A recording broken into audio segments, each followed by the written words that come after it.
67절에 보니까 그 붙인 사가랴가 성령의 충만함을 받아 예언했다, 이렇게 누가는 기록하고 있습니다.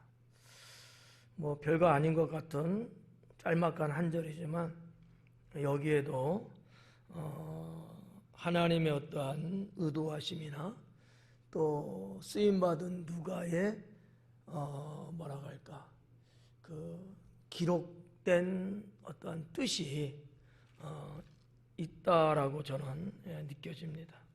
먼저는 사가랴를 소개하고 있어요. 뭐라고 소개하냐면 이 아이의 아버지다라고 하는 것이죠. 어디에도 이렇게 사가랴와 요한의 관계를 가족 관계로 이렇게 소개하지를 않았거든요. 근데 누가는 오늘 여기 67절에 와서 이 부자관계라는 것을 드러냅니다. 뭐 여러 가지 이유가 있을 거예요. 왜냐하면 지금 초점은, 성경에 있어서 초점은 요한이에요. 사가랴는 아니고 요한인데 그 요한의 신앙적인 영적인 배경이 사가랴고요. 이런 어떤 여러 가지 것들이 암묵적으로 기록된 게 아닐까라고 생각됩니다. 여러분도 잘 알다시피 사가랴는 당시에 제사장이었고요. 또 하나님께서 그를 특별히 국리를 여기시고 천사를 사가랴에게 보냈다고 하는 사실이죠. 뒷부분에도 그 이유라든지 그 개연성, 연관성 같은 부분이 이제 나와서 말씀을 드릴 텐데 오늘은 아마 어려울 것 같고요.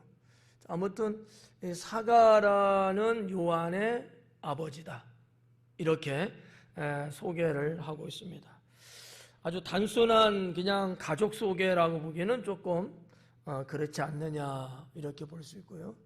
그런 사가랴가 예언을 했다라는 거죠. 사가랴가 예언을 했다. 도대체 예언이라는 게 뭐냐?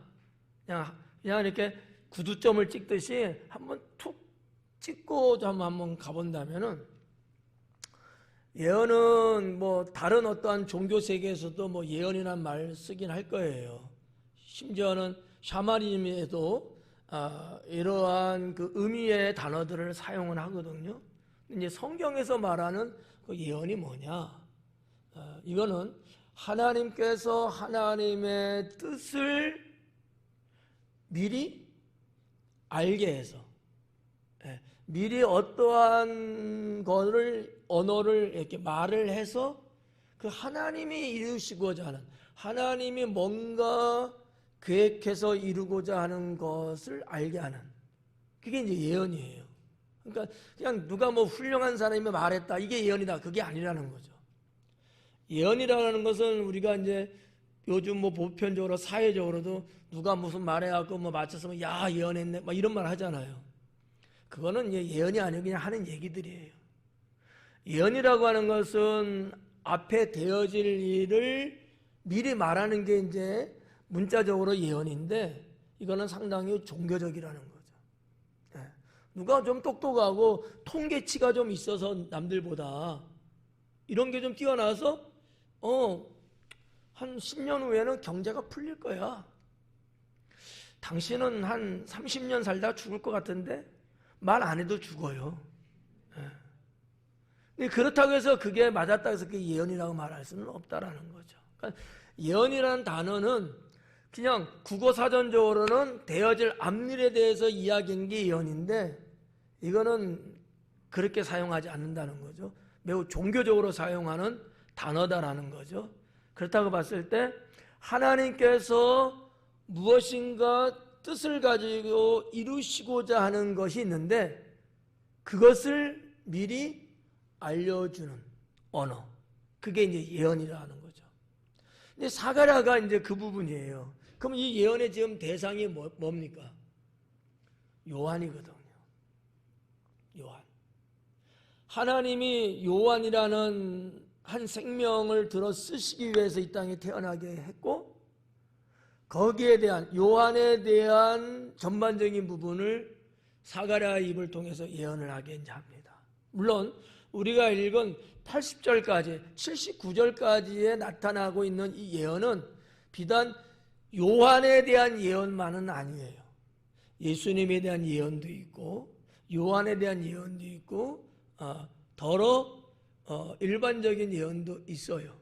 아무튼 그러나 지금 사가랴가 요한의 아버지로서의 예언을 하고 있다는 사실이죠. 그래서 이 시발점은 요한서부터 이제 가게 되는데, 근데 기록된 성경의 서순, 좀 다른 말로 말할까요? 글을 기록한 순서를 보면 그렇지가 않아요.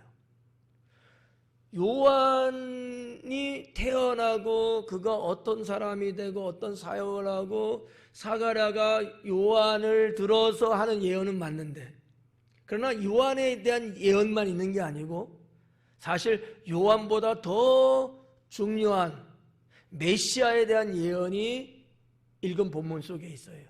근데 순서는 요한, 예수님 이게 아니고 예수님, 요한 이런 식으로 내려오는 문장의 구조를 갖고 있어요.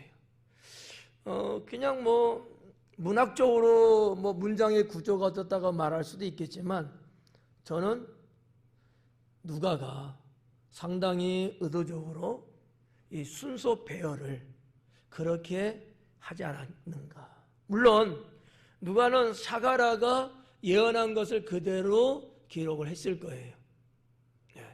기록을 하는데, 그러나 누가도 성령의 감동을 받아 기록한 성경이니까 그러한 부분, 아무것도 아닌 것 같은 부분일지라도 성령께서는 분명히 하나님의 메시지를 담아서 기록하게 했을 거고, 그러한 뜻을 우리가 아는 것이 신앙적으로 유익하지 않겠는가라고 하는 것이죠. 그러다 보니까 그냥 말 안 하고 모르고 넘어가도 될 것을 또 굳이 이야기를 하게 되는 이러한 부분들이 좀 있더라고요. 그래서 오전 예배 때도 그런 것 때문에 시간이 좀 많이 흘러가서 결국 몇 절 못하고 마쳤습니다만, 오늘 여기 이 67절도 그러한 문장의 구조, 그러나 그 문장의 구조조차도 하나님께서는 의도적으로 그렇게 기록하게 하셨다라고 보는 거죠. 어렵죠. 뭐가 무슨 말인지 이해 안 갈 수도 있고, 그렇구나라고 이해가 이제 될 수도 있을 텐데, 자, 사가랴는 요한의 아버지 부친이고, 또 사가랴는 예언을 하게 되었고, 그리고 그 가운데 정말 중요한 부분 하나 남았죠. 성령의 충만함을 받아서 예언했다는 거죠. 이게 달라요. 제가 어느 누구하고 짤막한 질문과 답을 한 적이 있는데, 성령이 감동을 준다 이거예요. 성령께서 감동 주신다는 거죠.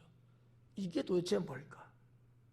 알 것 같으면서도 말로 표현하기가 무척 까다롭고 어려운 것인 것 같아요. 그리고 상당히 범주가 넓어요. 성령의 감동이라는 게. 쉬운 쪽으로 설명을 살짝 하고 넘어갔습니다. 어떤 거냐면, 성령의 감동이 뭐냐? 쉽게 말하면 내가 생각지 않고 의도하지 않았는데 나로 하여금 생각나게 한 거예요. 계획된 게 아니고, 계획된 게 아니고. 그런데 그냥 전혀 그쪽에 관심도 없고 그쪽을 내가 의도한 바도 없었는데 생각을 하나님께서 유발시켰다는 거죠. 나게 했다는 거예요. 어떤 생각을 착 나게 한 거예요. 그럼 우리가 보편적으로 그냥 갑자기 필이 딱 꽂혔구나, 생각나게 했구나, 이렇게 말하잖아요. 근데 그걸 엄격하게 더 신앙으로 치고 들어가 보면 그것부터가 성령께서 감동케 하신 것이다라는 거죠. 성령에 감동하면 뭔가 전율이 찌르 오고, 막 세상이 막 뒤집어지고 판타지가 일어나는 것 같은, 이 정도는 돼야지 뭐 감동이다 이렇게 생각할 수 있지만, 뭐 그것도 틀린 건 아니지만, 그러나 더 간단하면서도 더 넓은 의미에서 보면 감동이라는 것은 바로 이런 거라는 거죠. 생각 떠오르게 하시는 거. 생각을 떠오르게. 내게 오셔서 내 안에 있는 것을 끄집어내는 거예요. 전혀 모르는 것 같고 하나님이 하실 수도 있어요. 그러나 대체적으로 이미 내가 알고 있는 어떤 것, 그러나 내가 그것을 기억하지 않고 살아요. 잊고 산다는 거죠. 내 안에 있는데 이거를 성령께서 끄집어내시는 거죠. 우리는 근데 마치 처음 한 것처럼 그럴 때가 많거든요. 그런 것까지도 성령의 감동 범주 안에 포함시킬 수도 있다라고 하는 거죠. 자, 근데 지금 오늘 말씀 67절은 감동이라는 수준이 아닌 거예요. 성령의 충만함이라고 하는 사실이죠. 특히 뭐 우리 순복음교회 성도님들은 성령 충만, 너무나 익숙한 단어고 그런 말을 많이 듣고 많이 하고 있잖아요. 근데 실질적으로 성령 충만 알 것 같으면서도 때로는 좀 표현하고 말하기가 어렵다는 거죠. 신학자들도 이 주제를 갖고 논의하고 연구하고 논쟁하고 상당히 복잡합니다. 도대체 성령 충만이 뭐냐? 뭐 이런 것들 있잖아요. 왜냐하면 이건 신학으로 접근하기보다는 신학으로 접근하는 사례가 많고, 이런 말도 또 어렵죠. 참 어려운 것 같아. 그래서 제가 지난주에 살짝 언급하고 넘어갔습니다만, 자, 뭐냐? 하나님은 영이시다. 그리고 하나님은 말씀이시고 그 말씀은 곧 하나님이시다. 성경이 그렇게 말씀하고 있어요. 자, 여러분이 말씀을 들을 때 내가 그 말씀을 받아들이는 거죠. 그러면 내 안에 뭐가 들어온 거예요? 말씀이 들어온 건데 실제는 주께서 들어오신 거예요. 네. 이게 이제 안 믿어지면 신앙의 높낮이에서 떨어지는 거고, 아 그렇구나, 믿어지면 신앙이 깊이가 있는 거고. 여러분 스스로 알아서 하세요. 내가 뭐 누구 뭐 어쩌고저쩌고 말하면 그렇잖아. 네. 구분을 하시라는 거야. 또 하나님은 영이시잖아요. 그 제가 공기 이야기를 했어요. 우리가 숨을 쉬면 공기가 여기까지만 왔다가 나가요? 어때요? 숨 쉬면 여러분 내 폐 안에까지 들어오잖아요. 영이라고 하는 존재는 마치 공기처럼, 기체라고 말하는 것도 틀린 말이지만 예를 들면 그와 같은 거지. 영은 이런 어떠한 가림막이라든지 제재한다든지 이런 것에 방해받지 않아요. 그냥 뚫고 들어오듯이 들어오는 거죠. 그러니까 하나님의 영이 내 안에 들어올 수 있을까 없을까요? 뭐가 들어오는 것처럼? 공기가 들어오는 것처럼, 공기, 산소가 들어오는 것처럼 하나님의 영이 들어오는 거예요. 그러면 공기가 들어오는 게 쉬울까요? 하나님의 영이 들어오는 게 쉬울까요? 공기가 들어오는 게 쉽죠. 이건 다분히 인간적인 사람이고, 하나님의 영이 들어오는 게 쉽죠. 다분히 신앙적인 사람이고. 나는 그렇게만 말한 거예요. 뭐 누구를 뭐 판단하는 게 아니고. 공기가 들어오는 게 쉽죠. 왜? 늘 숨 쉬니까. 어렵지 않잖아요, 여러분. 숨 쉬면서 죽을 것 같다 그런 사람 있어요? 없죠. 아주 편하고 그냥 자연스럽잖아요. 그럼 하나님의 영이 내 안에 들어오는 거는? 확실하게 말해, 거짓말하면 안 돼. 사람들이 대체적으로 그거는 상당히 어려운 거라고 생각을 해요. 근데 그렇지 않아요.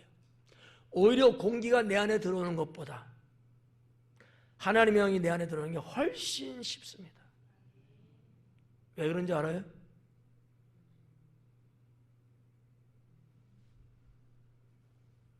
모른다고 해, 빨리. 알아요?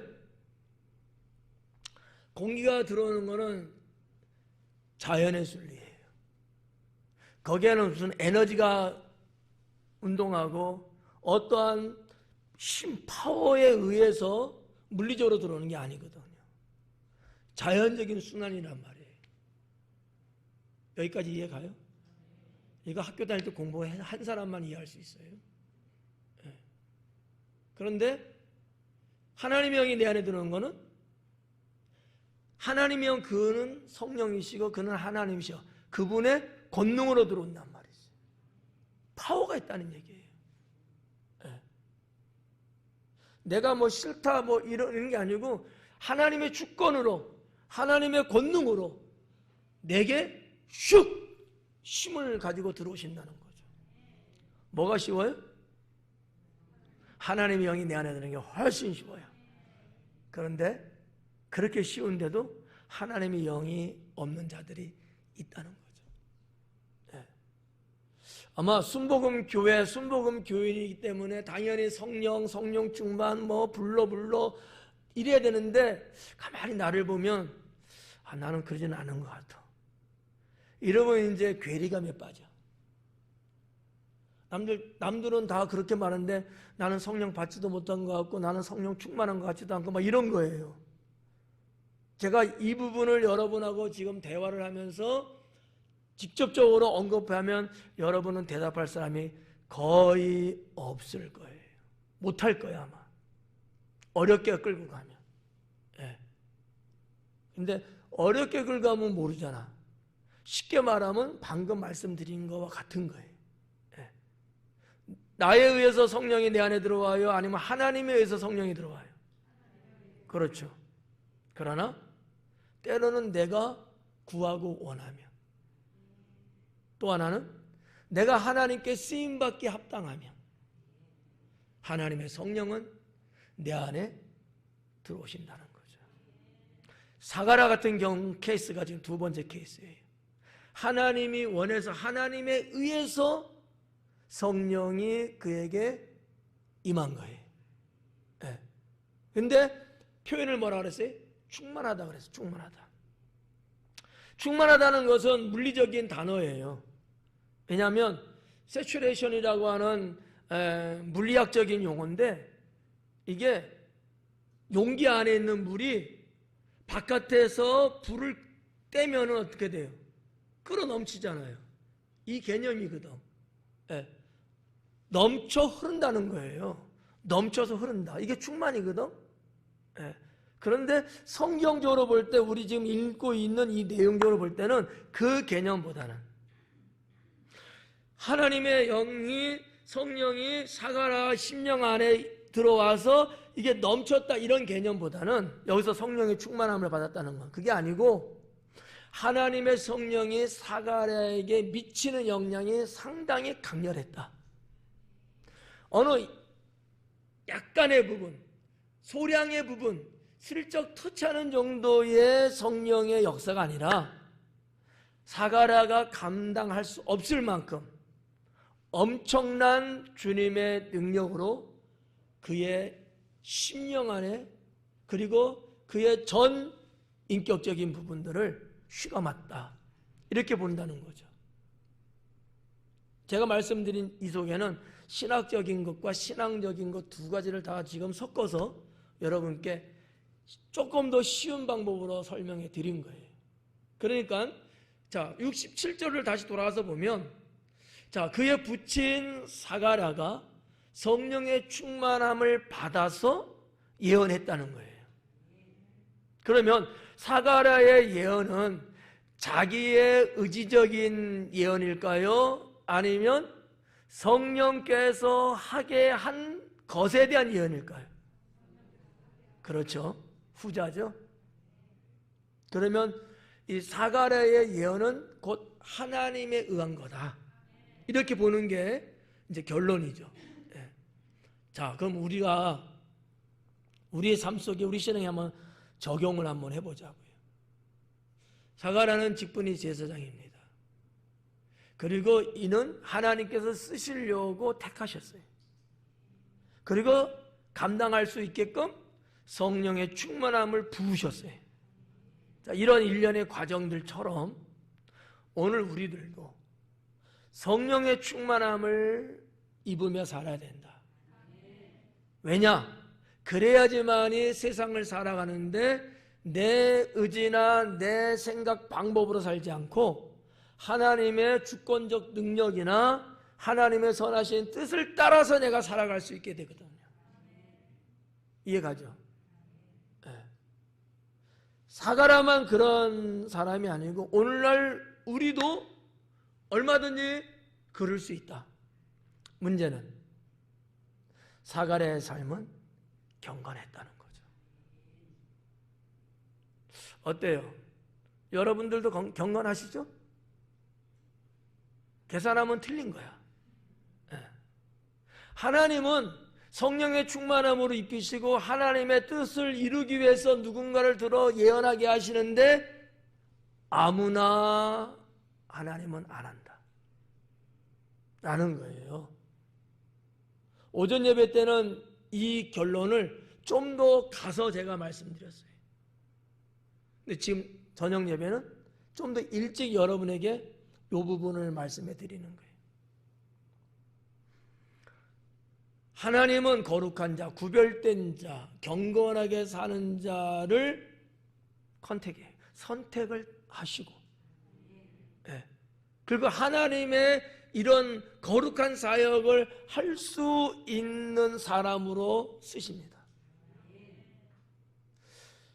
이게 얼마나 우리의 입장에서는 영광스러운 일이냐라는 거죠. 네.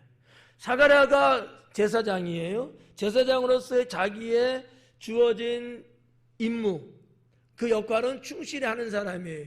24 반열 안에 들어갈 정도로 말이죠.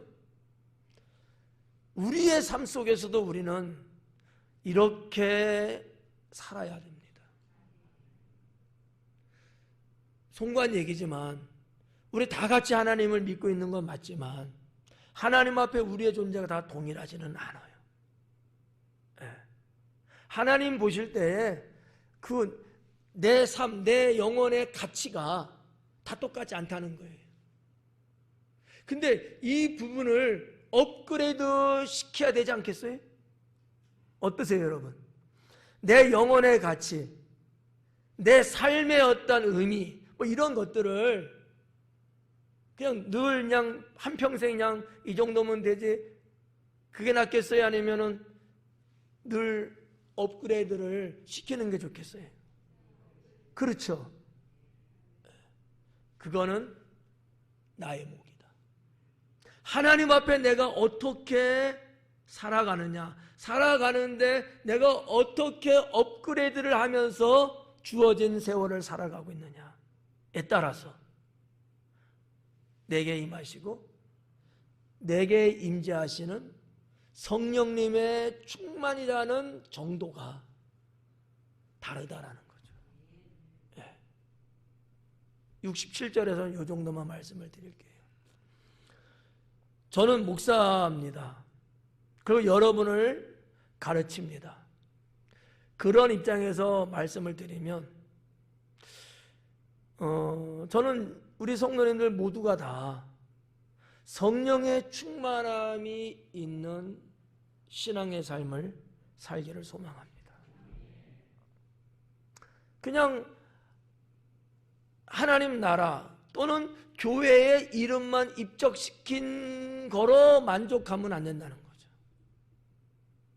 우리 얼마 안 있으면 전부 다 갈 곳으로 갑니다. 제가 천국이라고 다 말 안 하는 거예요. 누구는 천국으로 가지만 누구는 지옥으로 갑니다. 그 기간이 멀지 않아요. 근데 하나님이 우리에게 세월의 기회를 주시고, 그런데 우리는 이 시간을 못 느껴요. 그렇잖아요. 건강할 땐 건강의 소중함 모르죠? 아파봐야 자리에 누워봐야 병원에 입원해, 그리고 중환자실에 호흡기, 산소호흡기 꽂아봐야 귀중함을 알죠. 근데 이미 늦은 거예요. 사는 게 바빠서 뭐가 이렇게 분주하고 할 일이 많은지, 뭐에 대해서 그렇게 욕심을 부리고 미치광처럼 살았는지, 정말 하나님 앞에 내가 지금도 있지만, 그러나 이 생명이 끝나고 영원한 세상에서 내가 하나님을 대하고 살 것, 그것도 생각해야 되지 않겠느냐라는 거죠. 저는 사가라는 이 아버지가 사실은 성경상에 이렇게만 비춰지고 큰 인물이 아닌 것처럼 끝나지만, 그러나 하나님은 메시아 영혼 구원의 사건 속에 사가랴를 쓰기 위해서 선택하셨다는 거죠. 우리도 마찬가지, 저도 그래요. 하나님이 나라는 존재를 택하여 세우시고 쓰시는 거예요. 나는 그 부름에 충분히 나는 쓰임 받으려고 노력해야 되겠죠. 사가랴도 그랬거든요.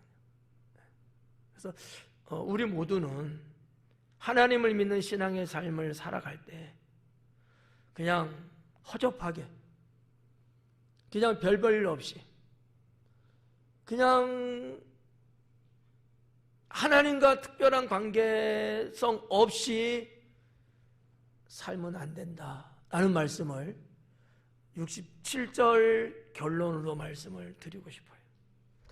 그리고 이제 68절에 보면 찬송하리로다 주 이스라엘의 하나님이여 그 백성을 돌보사 속량하시며, 그래요. 자, 우리 성경은 이렇게 부드럽게 번역했고 단어의 배열을 이렇게 잡았습니다. 여러분 어때요? 평범한 그냥 글이잖아요, 그죠? 찬송하리로다 주 이스라엘의 하나님이여 그 백성을 돌보고 속량하시며, 아주 평범한, 마치 완만한 경사각에 흐르는 시냇물처럼 그냥 자연스럽게 가죠. 원어 본문에 보면 조금 달라요. 이게 여기는 지금 순서가 좀 뒤바뀌었다는 거죠. 학자들이 이제 바꿨겠죠. 이제 훨씬 더 일반 성도들이 쉽게 접근할 수 있도록 아마 했을 겁니다. 원어는 이렇지 않아요. 이스라엘의 주 하나님은 찬양 받으시기에 합당하시다, 이렇게 나갑니다. 이 전혀 어떻게 보면 주객이 좀 틀린 것 같아요. 찬송하리로다 하면서 이렇게 쭉 나가요. 찬송하리로 쭉 나가는데 그게 아니고 이스라엘의 주인 되시는 하나님은 찬송을 받으시기에 합당한 분이시다. 평범하게 느껴지는 이 68절 한국 성경하고 평범하지 않고 상당히 의미가 있고 여호와 하나님 그분을 높여드리는 메시지가 담겨있는 헬라 원어 성경이 있고,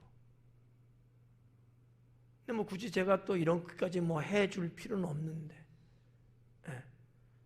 안 하자니 좀 그렇고, 해주자니 어려워하는 것 같기도 하고, 시간은 자꾸 가는데, 이게 목사의 딜레마예요.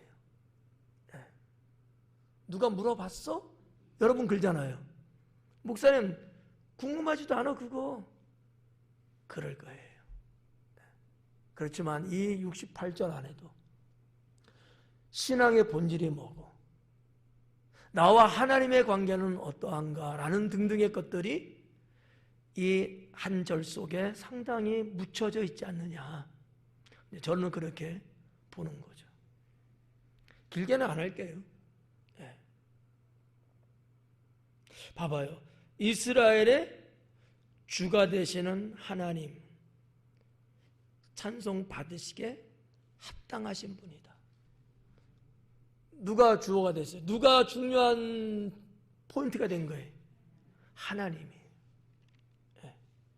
근데 그 하나님은 이스라엘의 주인 되시는 분이다. 이스라엘 누굴 말하는 거예요? 유대인을 말하는 거죠. 그냥 솔직하게 딱딱하게 번역해 들어가면 유대 백성들이에요. 여호와 하나님 그런 분이시다. 이런 부분. 근데 이게 단순한 게 아니고 왜 그러냐라는 것을 누가는 또 사가라는 모르죠. 성령 충만해서 그냥 입 벌려서 예언만 하는 거니까. 이것을 누가가 기록했는데 그건 상당히 이스라엘 유대 민족의 역사적인 것까지도 이 속에는 다 담겨 있다는 거죠. 왜 이스라엘이 하나님에게 있어서 이만큼 중요하냐? 왜 이스라엘은 하나님을 주라고 고백하지 않으면 안 되느냐라는 거예요. 배경이 어디까지 올라갈까요? 아브라함 시대까지 올라가겠죠. 그러나 사실은 그보다 더 치고 올라갑니다. 왜냐하면 그 밑부분에 나와 있는 내용 때문에 그래요. 여호와 하나님은 어떠신 분이라고요? 돌보시며. 역사적 배경은 어딜까? 이스라엘 백성들의 애굽 종살이입니다. 약 한 450년 더 치고 올라가야 되겠죠? 우리가 읽는 성경에는 없지만 그러나 이 말씀의 배경을 보면 그렇다라는 거죠. 자, 이스라엘의 주가 되시는 하나님은 찬송받는 게 마땅한데 왜 그러냐? 그분은 자기의 백성을 돌보시기 때문이다.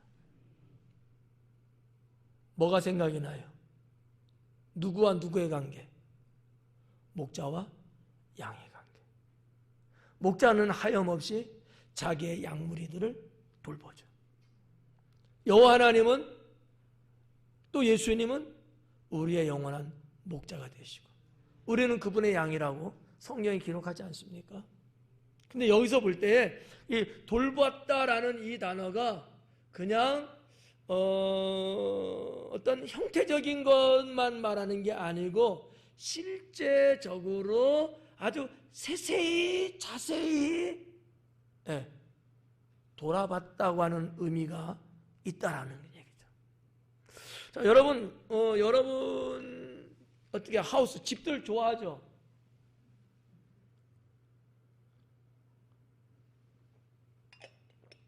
안 좋아요? 안 좋으면 날 줘. 내가 좀 팔아먹게. 좋아요? 안 좋아요? 처음에 말하면 좋은데. 좋죠? 네. 정말 뭐 누가 말하는 것처럼 스위트홈이죠. 정말 행복하고 평안하고 달콤하고 그런 집들 아니겠어요? 근데요, 그런 집일지라도 여러분들이 내 집이지만 아주 세세하게 돌보지 않으면 저 구석에 뭐가 있는지 몰라요. 어떠세요? 자, 여러분 좀 더 진보된 물음이에요. 여러분 우리 교회를 사랑하시죠? 안 하면 죽어. 사랑하시잖아요? 근데 사랑하는데 과연 우리 교회 구석구석 알고는 계세요? 말하기 싫다고요? 괜찮아요. 이 어폐가 있죠. 그죠? 내가 내 집을 좋아하고 내 집이 그렇게 사랑스럽고 다 그런데 그냥 아는 것만 뚝뚝뚝뚝 이렇게만 알지 세세하게 내 집 현관 들어가면서부터 구석구석 신발장 오래하고 쫙 주방 오래하고 뒤에 그냥 베란다를 해갖고 그냥 쫙 코너 모서리 등등을 해갖고 모른단 말이야. 그러니까 그런 데는 먼지가 듬뿍 쌓여 있다고. 우리 교회도 이렇게 제가 이렇게 쭉 봐요 항상. 낮 시간에 애들 창문 열어서 공기도 통풍도 시키고 또 잡기도 하고. 그걸 보면은 이 거미줄도 있고 먼지도 있고 비 바람 때문에 섞여서 또 때도 끼고 이렇다는 거죠. 알고 계세요? 이게 세세하게 안 보는 사람은 몰라요. 관심 없는 사람은 모르죠. 누가 하겠지? 누가 해요? 그러니까 이런 거야. 우리는 그래. 그렇게 뭐 집을 뭐 좋다고 하고 그냥 행복하다고 그냥 침대에 벌렁 눕기도 하고 막 오만 가지 다 하는 집인데도 불구하고 관심을 안 가지니까 모르는 거죠. 근데 하나님은요, 우리를 돌보는데 정말 먼지 하나, 털끝 하나까지도 두루 살피신다는 거예요. 여러분들이 사용하는 많이 고백하는 멘트 하나 있죠. 그분은 불꽃 같은 눈동자로 우리를 살피시고. 맞아요? 그런 말 하죠? 네. 뭐 알면서 하는 거예요? 그렇게 느끼시는 거죠? 네. 그 하나님이 이스라엘 백성, 하나님이 자녀 삼은 그 백성의 모든 것을 계속 감찰하십니다. 감찰하는 거예요. 네. 그거를 기록한 거야. 이스라엘의 주 하나님께서는 이렇게 돌보신다는 거지. 돌봤는데 필요한 것을 주님이 느끼신 거예요. 그게 뭘까요? 구원하는 거예요. 뭐 하는 거라고요? 어떤 상태길래요? 죽음의 상태. 역사적으로는 노예의 상태. 상태적으로는 억압의 상태. 그렇죠. 그들이 누구예요? 하나님의 자녀 백성들이에요. 사실은 이스라엘 백성들이 말이죠, 가나안 땅에서 살라고 했는데 잠시 이런저런 이유, 흉년이라는 이유 등등의 이유로 애굽 땅에 들어갔다가 잠시 있다가 나올 거라고 생각들을 했어요. 요셉이 먼저 애굽에 가 있었잖아요. 총리로. 자기 아버지하고 형제들을 불러들여서 그 고센 땅에서 살게 했어요. 그러면서 점점 자자손손 번졌어요. 세월 가면서. 어디가 살아야 되는 거죠? 가나안 땅을 가야 되는 거잖아. 그 분명히 아마 의식은 그 당대에 그 세대 정도는 있었을 겁니다. 가야지. 그럼 가야지. 아버지 언제 가? 곧 가야지. 우리가 여기 살 때야. 하나님이 우리 가나안 땅에 살라고 했는데. 그러면서 세월의 시간이 많이 흘러가면서 그들은요, 어떻게 보면 노예로 애굽 땅에 들어간 건 아닙니다. 당당한 총리의 가족으로 들어간 거예요. 자유인으로 들어간 거잖아요.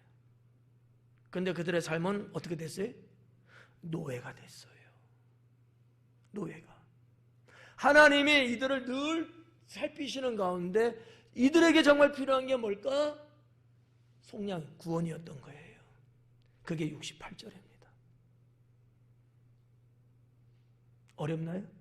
쉽죠? 쉽게 했으니까. 근데 시간이 많이 갔어.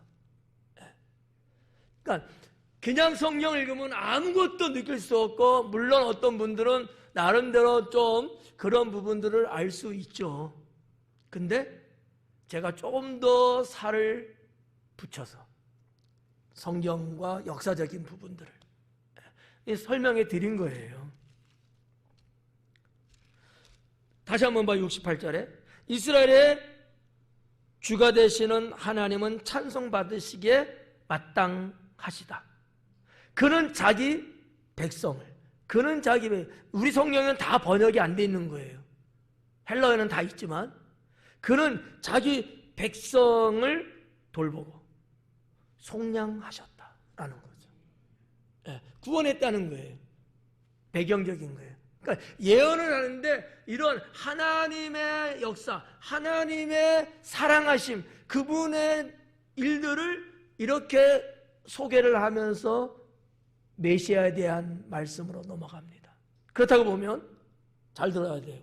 그렇다고 보면 69절부터 나오고 있는 메시아에 대한 말씀과 68절의 속량이라는 말씀은 관계가 있다 없다? 있다는 거죠. 자연스럽게 예언이 자연스럽게 그렇게 지금 넘어가고 있다는 거죠. 네. 그 당시에 모세를 통해서 하나님이 내 백성을 속량했어요. 과거죠. 근데 예언이잖아요. 예언은 과거가 없습니다. 근데 메시아가 이 땅에 오는 것에 대한 예언을 69절에 해요. 뭐 때문에? 속량하시기 위해서 오시는, 죄인을 구원하기 위해서 오시는 예수님에 대한 예언이 69절에 등장한다는 거죠. 공통점은 뭐죠? 68절도 속량, 69절도 속량. 둘 다 구원이에요. 네. 그러나 이 간극은, 역사의 간극은 얼마쯤 갔을까? 상당히 많은 세월이 흐른 거예요. 네. 우리가 아마 뭐 성경 연도학적으로 보면 약 한 3,500년 정도? 네. 그 정도. 정확한 수치는 아니지만 절 하나 차이인데 이 어마어마한 사건. 그러니까 하나님은 사가랴가 예언하게끔 하면서 그 예언 속에 이미 이스라엘 유대 백성들의 속량서부터 시작해갖고 메시아가 이 땅에 오게 되는 그 목적과 의미, 이거를 앞에서 지금 찾고 있는 거예요. 생뚱맞게 예수님이 그냥 메시아로 그냥 왔다, 이게 아니고 하나님 되시는 그분이 자기 백성을 돌보셨는데 억압과 죽음과 음부에 붙잡혀 있는 것을 보시면서 거기서 구원해내기 위한 거였다는 거죠. 이해가죠? 네. 끝날 때가 거의 다가왔어요. 69절 볼까요? 죽어도 71절까지는 할 거예요.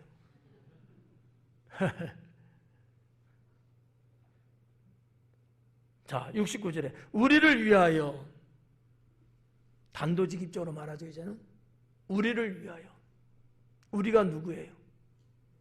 유대인들이 볼 때는 자기 백성들이죠. 이것을 복음적으로 보면은 이방인들까지 포함된 전 인류라고 말할 수는 있겠죠. 근데 아마 사가랴의 예언 속에는 아마 그것보다는 전자의 의미가 더 강하지 않았을까. 우리를 위하여 구원의 뿔을 그 종 다윗의 집에 일으키셨으니, 우리를 위해서 잘 봐야 돼요. 구원의 뿔을, 구원의 뿔, 그 종이라고 그랬어요. 여기서 말하는 그는 하나님입니다. 3인칭을 썼는데 하나님의 종 다윗이에요. 물론 뭐 그렇게 늘 쓸 수 있습니다만 그렇게 많이 나오지는 않아요. 그러니까 성령께서는 다윗을 어떤 존재로 보고 있는 거죠? 하나님의 종으로 보고 있는 거예요. 종이라는 표현은 안 해도 되거든요. 근데 종이라는 표현을 했어요. 왜일까? 다윗의 뿌리로부터 메시아가 나오기 때문에. 종의 개념이 뭐예요? 노동하고 막 그냥 죽어라 하고 막 이런 개념일까요? 그것보다는 쓰임 받았다는 얘기예요. 하나님의 종이라는 개념은요, 막 노비처럼, 노예처럼, 그냥 머슴처럼 막 이 개념보다는 하나님의 손에 의해서 쓰임 받았다. 그럴 때 종이라고 표현을 해요. 하나님의 종. 다윗은 그런 거죠. 근데 그 앞에 있는 단어가 뭐냐면 구원의 뿔이에요. 이 구원의 뿔을 그냥 쉽게 먼저 설명해 드리면 뭐냐면은, 자, 능력이, 초강력적인 능력을 갖고 있는 메시아가, 이런 뜻이에요. 구원의 뿔이라는 말이 무슨 말이냐면, 능력을 강하게 지니고 있는 메시아가 하나님의 종 다윗의 집에 태어나게 됐다 이거예요. 뿌리라고 하는 것은 뭐 예언서 같은 데도 그렇고 뭐 시편도 물론 그렇습니다만 성경적으로 뿌리라는 거는 그냥 단순하게 그냥 뿌리야, 노경이구나 이게 아니에요. 그건 영광이라든지 승리라든지 왕권이라든지 뭐 이런 의미들이 있고요. 또 하나는 막강한 힘을 의미하고 있어요. 실질적으로 이 뿔을 무기로 삼으면서 대적들을 물리치는 케이스, 경우들이 많이 있거든요. 짐승의 세계 봐봐요. 뿔이 있는 것과 없는 것. 네. 그나마 뿔이 있는 짐승, 동물은요, 자기를 해치고자 달려드는 짐승에게 뿔을 들이밉니다. 자, 유대인들은 유목민들입니다. 그들은 양과 염소, 특히 이 두 유형의 짐승들을 키우면서 생활합니다. 우리는 뭐 그런 게 없습니다만 그 지역은 그렇잖아요. 늘 보는 거예요. 때로는 뭐 맹수라든지 등등의 이런 짐승들이 다가올 때 그 온순하고 아무것도 아닌 양이지만 그 뿔이 그렇게 뭐 그렇다고 그렇게 대단하지도 않지만 그 뿔을 갖고 방어를 하려고 한다는 거죠. 염소는 더하죠. 염소는 좀 성향적으로 공격성이 있어요. 양은 공격성 없거든요. 네. 이거를 너무나 잘하는 사람들이잖아요. 그래서 성경에서는 뿔에 대한 것들이 많이 나와. 여러분 예언서 요한계시록 같은 경우도 말이죠. 양각에 뿔을 갖고서 나팔을 불고 뿔이라고 하는 것은 유대 사회에서는요 없어서는 안 될 내용들이거든요. 근데 이 뿔이 뭘로 강조됐냐면 강력한 힘, 무기 이런 의미로 쓰여지고 있다는 거예요. 근데 구원의 뿔이에요. 네. 이 구원은 지금 우리 성경의 구원으로 보지만 그러나 실제적으로는 메시아를 말하고 있는 거예요. 강력한 힘, 그 힘을 가지고 오는 메시아. 그가 어디서 태어나? 하나님의 종 다윗의 집에서 태어난다 라는 거죠. 이거는 매우 예언된 바죠. 네. 자, 70절 보니까 이것은 주께서 예로부터 거룩한 선지자의 입으로 말씀하신 바와 같이 이래요. 제가 아까 말씀드리면서 오전 예배 때는 뒤에서 말했는데 지금은 앞쪽에서 제가 말씀드립니다라고 했잖아요. 여기 보면 나오잖아요. 자, 이것은 다윗의 집에서 이 강력한 힘을 갖고 있는 메시아가 나오는 것, 일으키셨다라는 것은 출생했다는 거예요. 그것은 뭐냐? 주님께서 예로부터 거룩한 선지자의 입에서 말씀한 것들이다. 자, 그냥 선지자라고도 말해도 돼요.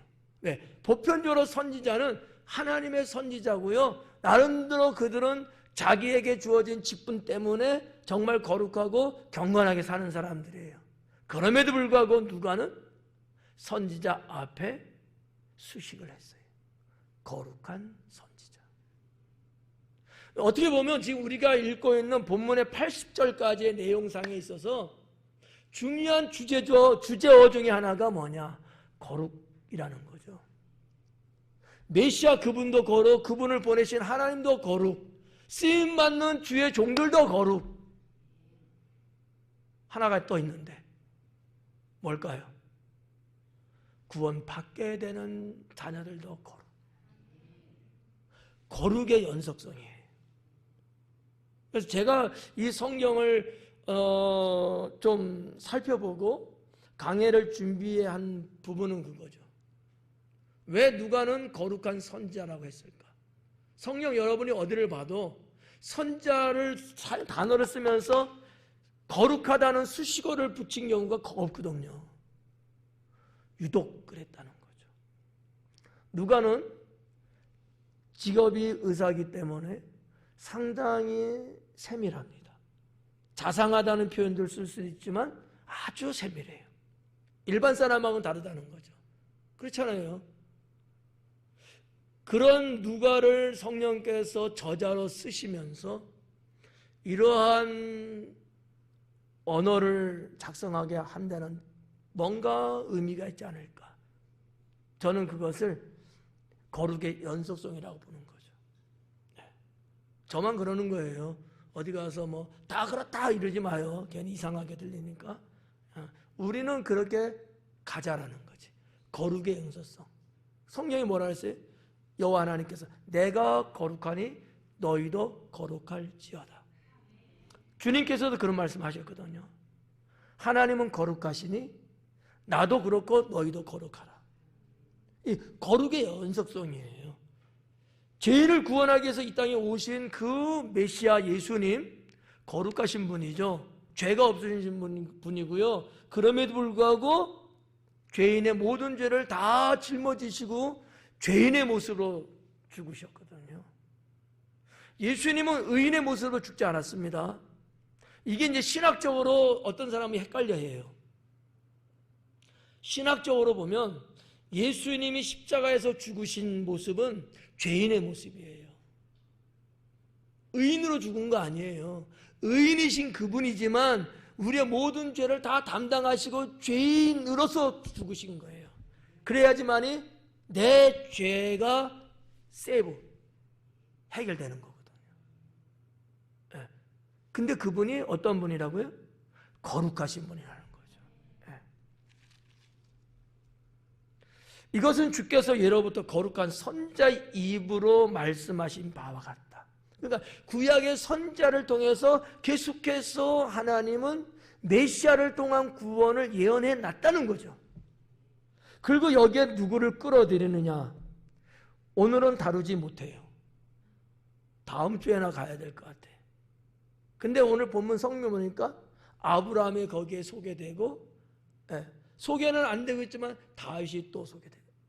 우리가 성경을 전체적으로 연구를 하는 목사의 입장에서는 이 하나님의 언약, 이 하나님의 약속이라는 것, 특히 메시아에 대한 약속은 아브라함의 언약과 다윗의 언약이 두 가지가 있어요.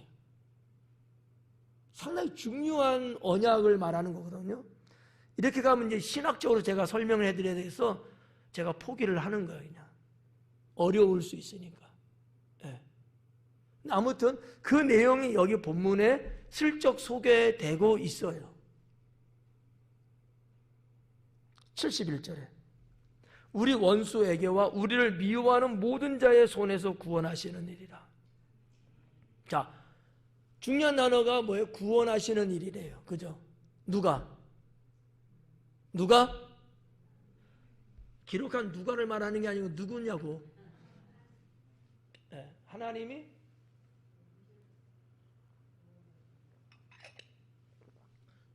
지금 하나님의 구원이 애굽 종살이부터 68절에 기록되어 오면서 69절에 와갖고 누구가 지금 예언되고 있다고 그랬어요? 메시아. 여기서 말하는 구원은 71절의 구원은 누가? 메시아가. 하나님 이렇게 말해도 맞아. 근데 정확도는 떨어져요.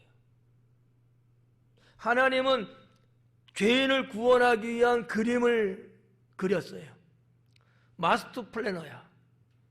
그렇지만 거기에 실제적인 소테리아, 구원자는 메시아인 거죠. 일종의 이런 게 이제 좀 신학에 해당되는 것들이에요. 자, 그래서 71절에 자, 구원하시는 일이다. 누가? 메시아가 이 땅에 오셔서 하는 일이 구원하는 일이다. 이거 잡으셔야 돼요. 이거 지금 잡고 계셔야 돼요. 놓치면 안 돼요. 제가 설명하려고 그래요. 그러면 뭐로부터 구원하시는 건가? 메시아가 이 땅에 오셔서 하는 일이 우리를 구원하는 일인데 뭐로부터 구원하시는 일이냐라는 얘기예요. 71절에 성령이 뭐라 그랬어요? 누구? 원수, 미워하는 자. 원수와 미워하는 자의 어디로부터? 손으로부터. 자, 손 먼저 다룰게요. 손은 말이죠, 권세, 힘이라는 의미를 갖고 있어요. 이 손이라고 하는 것은 부정적으로 사용하면 억압, 짓누름, 이런 등등의 의미를 갖고 있습니다. 근데 누구의 손이라고 나왔어요? 원수와 미워하는 자의 손. 그 원수는 누굴까? 에? 마귀? 좀 더 뿌리적으로 보면 사탄. 그죠? 자, 원수는 사탄이야. 원수는 사탄. 영적인 의미죠. 자, 이 죄인을 구원하고 메시아에 대한 예언을 하면서 원수가 아랍군 되겠어요? 한번 생각해 봐요. 하나님께서 성령의 충만함을 부으셔갖고 사가랴가 예언하게 하는데 원수라고 하는 존재가 있잖아, 지금. 지금 이스라엘 국경을 같이 맞대고 있는 아랍 나라겠냐고요? 아니면 다른 부족의 민족들이겠냐고요? 원수라는 존재가. 메시아의 사건, 메시아의 말씀은 매우 뭐라고 할까? 일반 인간적인 어떤 이런 관계 속에서 지금 말씀하는 건 아니잖아요. 매우 하나님의 관점과 영적인 관점에서 영혼을 구원하는 문제의 일이잖아요. 이 무슨 말인지 좀 이해 가요? 이 대비되고 있는 내용이 여러분 틀리다는 거예요. 그냥 말하면 원수, 그렇지, 뭐 같이 맞대는 자지, 뭐 우리나라의 원수는 누구야? 북한이지. 주적이니까. 그렇죠? 이거는 일반사적이고 이거는 인간적인 거예요. 근데 예언을 하게 하시면서 그런 원수를 말하시겠느냐라는 얘기죠. 구분 가시죠? 그러면 당연히 답이 어떻게 나와야 돼? 사탄. 사탄의 손으로부터 구원하시려고 오셨다는 거지. 누구를? 그의 자녀를. 그럼 이 말씀은 뒤집어서 말하면 하나님의 자녀이지만 지금 사탄의 손에 짓눌리고 있는 상태다 라는 거죠. 맞아요? 여러분 지금도 그러셔요? 사탄의 손에 짓눌려갖고 꼼짝 못하고. 여러분 잘 생각하셔야 돼. 그렇게 살면 돼요? 안 되죠.